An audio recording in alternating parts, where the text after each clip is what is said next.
अब जैसे कि हम ऐसे हाथ पे हाथ रखे हैं और जो होना होगा सो, ये पशुवत बुद्धि है। बहुत अच्छे पढ़े लिखे हैं लेकिन हमें नौकरी नहीं मिल रही कि अभी अगर रात है तो दिन आएगा, जरूर आएगा। डिग्री हमारे हाथ में, जहां जाओ वहां से हमें तिरस्कार कर दिया जाता है। अब मैं क्या करूं? कर्म करने पर हमारा अधिकार है, फल को हम प्रभु की इच्छा पे छोड़ देते हैं। अब जैसे कि हम ऐसे हाथ पे हाथ रखे हैं और जो होना होगा सो, ये पशुवत बुद्धि है। नहीं, हमें जो कर्तव्य मिला है उसे हम कर रहे हैं। हाँ, परिणाम में पूर्व संस्कारवश, जैसे हमारा कोई पाप प्रबल है और हम बहुत अच्छे पढ़े लिखे हैं लेकिन हमें नौकरी नहीं मिल रही, बहुत परेशान हैं हम, हमारी परिस्थिति बिगड़ी हुई, तो हमें धैर्य रखना है, हमें भगवान पर भरोसा रखना है कि अभी अगर रात है तो दिन आएगा, जरूर आएगा। अगर हम वो भरोसा नहीं रख पाए तो हमारा मन हमको डिप्रेशन में पहुंचा देगा, हमारा मन हमको गलत सलाह देगा कि अब शरीर रख के क्या करें।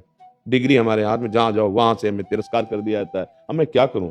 जितना पैसा नहीं था उससे भी हमने पैसा कर्जा लेके, या हमारे पिता ने मेहनत करके हमको पढ़ाया, आज उनको सुख देने की बात है मुझे नौकरी नहीं मिल रही, अब मैं क्या, निराश हो जाता है। भगवान इस निराशा को दूर करने के लिए कहते हैं, परिणाम में सुख आए या दुख, लाभ आवे या हानि, जय आए या पराजय, तुम थोड़ा समान भाव रखो।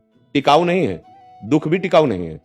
जैसे दुख आया बस जाने वाला है, ऐसा नहीं कि तुम सदैव भटकते ही रहोगे, और ऐसा नहीं कि वो सदैव सुखी रहेगा। इस संसार का क्रम है। देखो, जब भगवान अवतार लिए तो सुबह राज तिलक था और मिल क्या गया? 14 वर्ष का वनवास। आप विचार करके देखो, हम लोग तो जीव हैं, जब भगवान अवतार लिए तो क्या एक रस जीवन रहा क्या सरकार का? अखिल कोटि ब्रह्मांडों के ईश्वर हैं। आप विचार करो, तड़प करके महाराज दशरथ जी के प्राण निकल रहे, जबकि ऐसा होना चाहिए कि भगवान की गोदी पे, लेकिन वो सौभाग्य जटायु को मिल रहा है ना? जिनके समर्थ भगवान स्वामी हैं, सिया जी का अपहरण करके रावण ले जा रहा है। भगवान को हे खग हे मृग हे मधुकर श्रेणी, तुम देखी सीता मृग नैनी।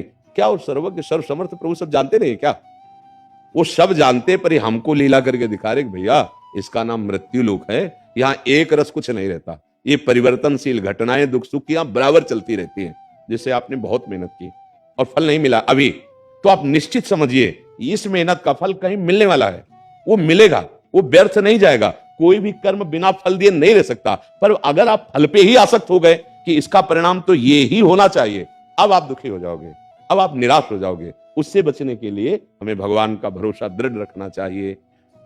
पक्की बात कह रहे हैं, यदि आपका दृढ़ भरोसा भगवान का है तो आप देख लीजिए सफलता आपके चरण चूमेगी एक दिन, पर आप निराश मत होइएगा।